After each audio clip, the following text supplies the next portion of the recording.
You know what's wild? Jesus literally flipped tables in the temple, called out religious leaders to their faces. He touched lepers when it was social suicide. He defended a woman about to be stoned by a mob. And somehow, 2,000 years later, we have a version of Christianity that is so watered down, so desperate to be liked, so terrified of offense that it wouldn't recognize the Jesus of the Bible if he showed up at their potluck. We have traded conviction for comfort. We've swapped truth for tolerance. And the result now is a generation of Christians who whisper their beliefs in private, but go silent the moment that our culture, society raises an eyebrow. If you have ever felt that sick feeling in your gut when you see another Christian influencer backpedal on what the Bible clearly says about life or gender or morality, this episode is for you.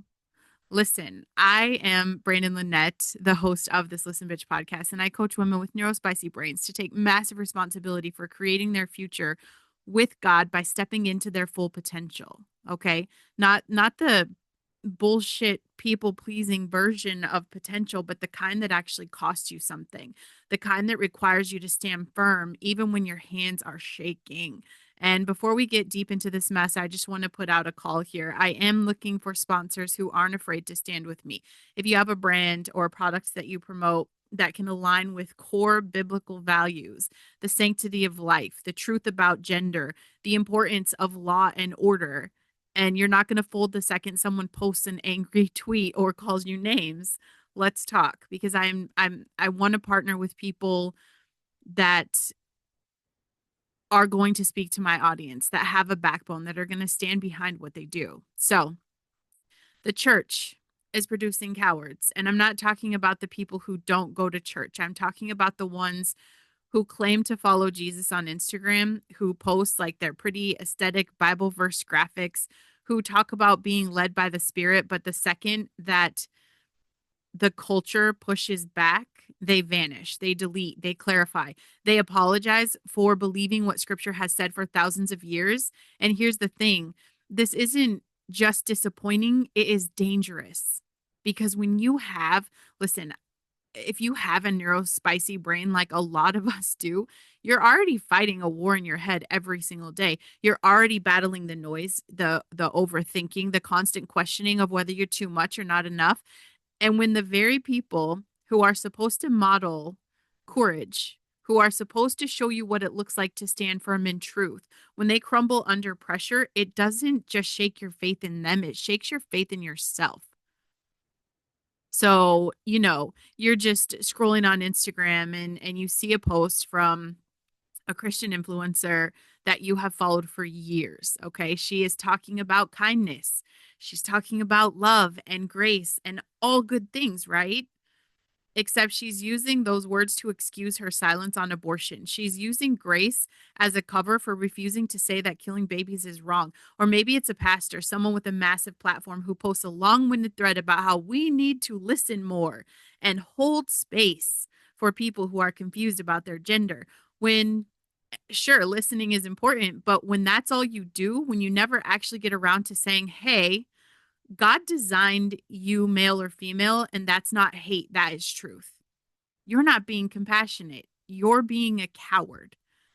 And for those of us with any sort of neurodivergence, this is where it gets really tricky because our brains are wired to pick up on the incongruence.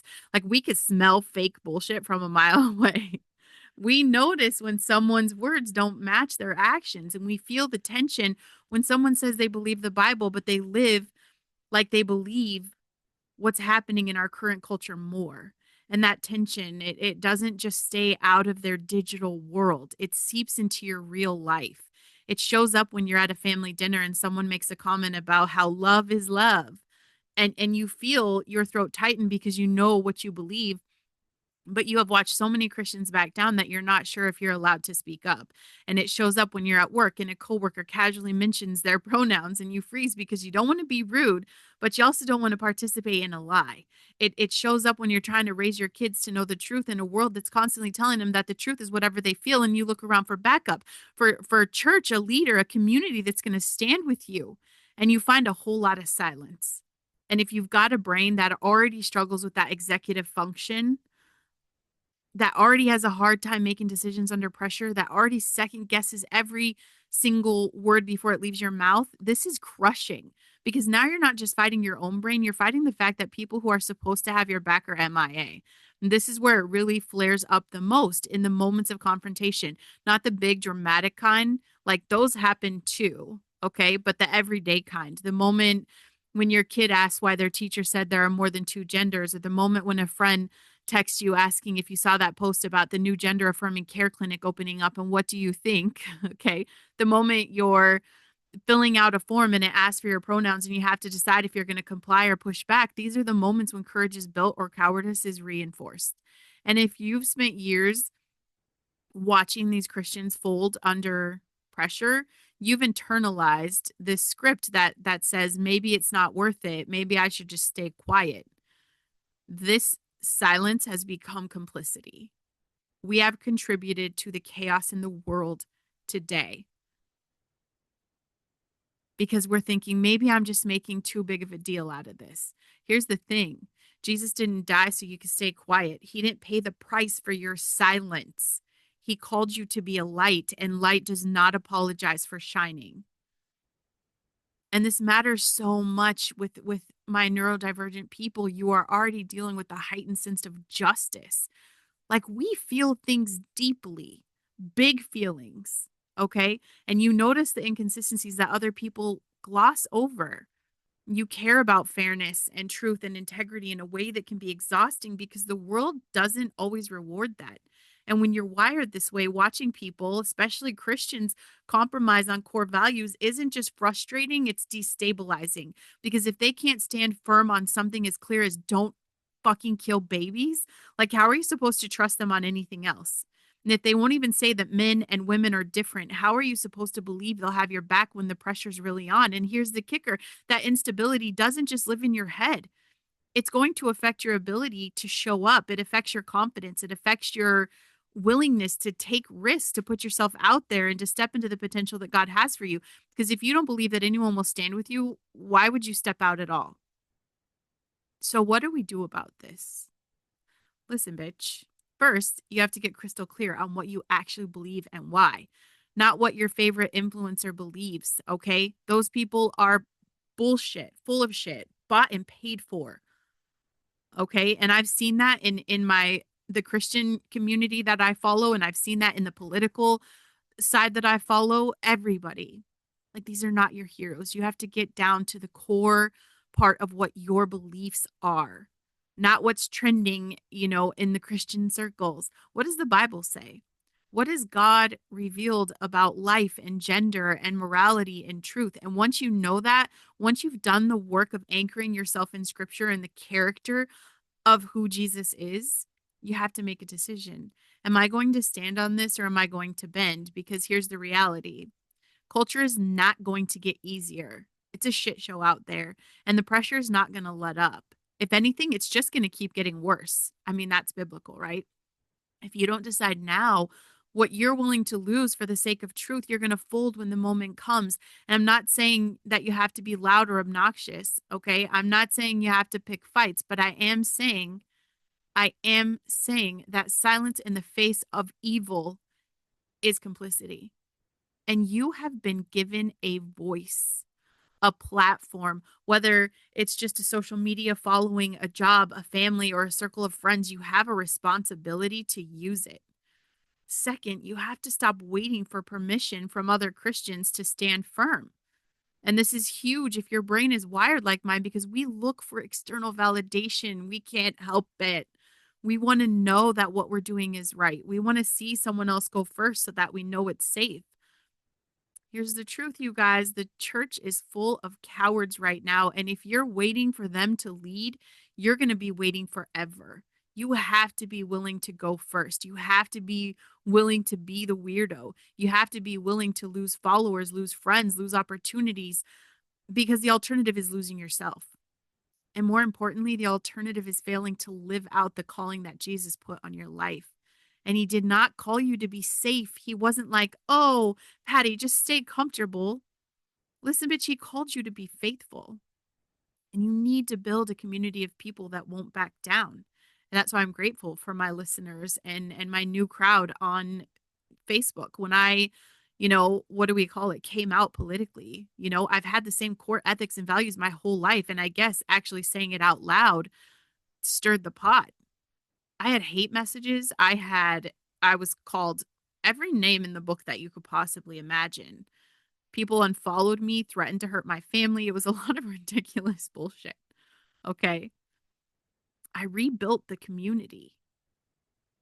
And it doesn't mean like I haven't had to cut off everyone who disagrees with me, right? But it does mean that you need to stop looking for courage from people who've already proven that they don't have it. Find the people that are like you who aren't afraid to say hard things. Find the women who are going to stand with you when you're shaking, but you know you have to speak. Find the leaders who haven't sold out. There are a few, there's a few out there. The ones who haven't compromised, who are more afraid of disappointing God than disappointing the culture. And if you can't find them in your immediate circle, find them online, find them in books, find them in podcasts, wherever you need to go to surround yourself with a voice or voices that will strengthen you instead of weaken you.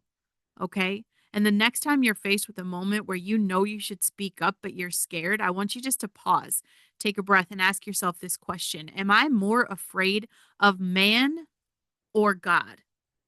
Because fear is always going to be there. And the question is which fear you're going to let win.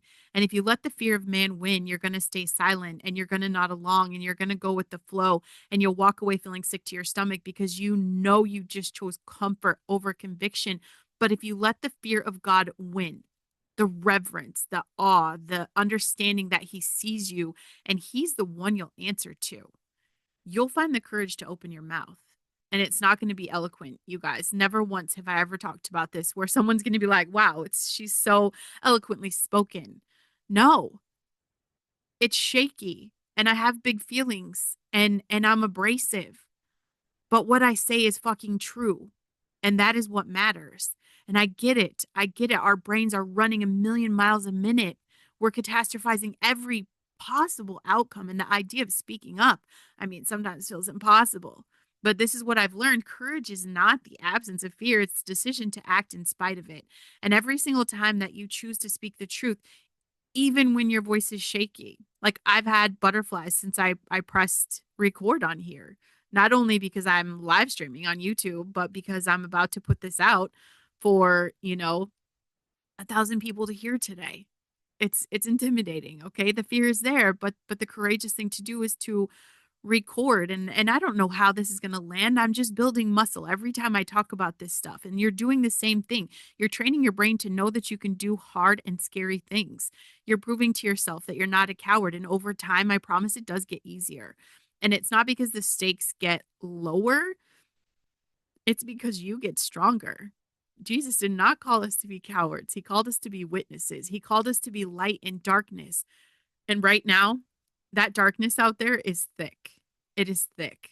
I'm sick to my stomach. I told my husband I'm off social media for like the next 2 weeks because I see the images of all the bullshit from Epstein Island. And here's the thing, um, that stuff's still happening. It's not like they shut down the island and this stuff stopped. So when I see a baby that's about to be eaten in between two raw chickens, okay, you just can't get that stuff out of your head. It's ugly out there. Babies are being tortured and killed and abused and then we've got abortion, right? Like that's the sacrifice for the devil, but we're calling it healthcare. Right now children are being told they can change their gender and it's being called compassion. Right now law and order are being dismantled and it's being called progress, and the church, the very people who are supposed to stand against this, are either silent or worse, cheering it on.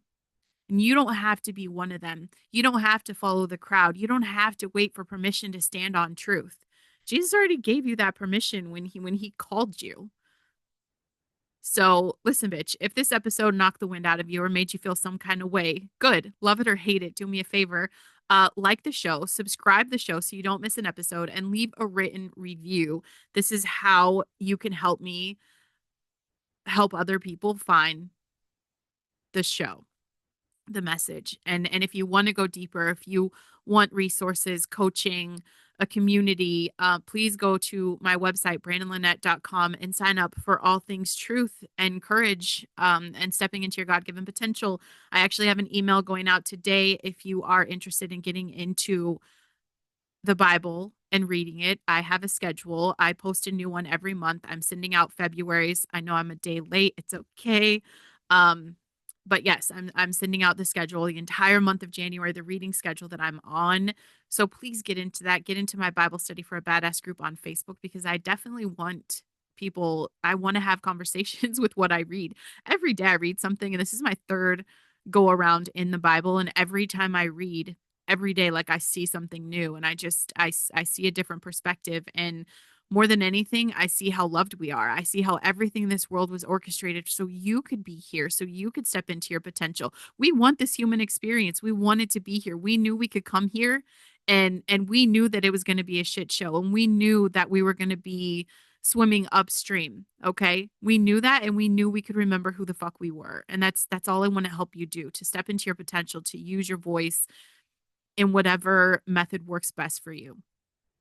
That's it for Listen Bitch today. I love you guys. I'll see you on the next one.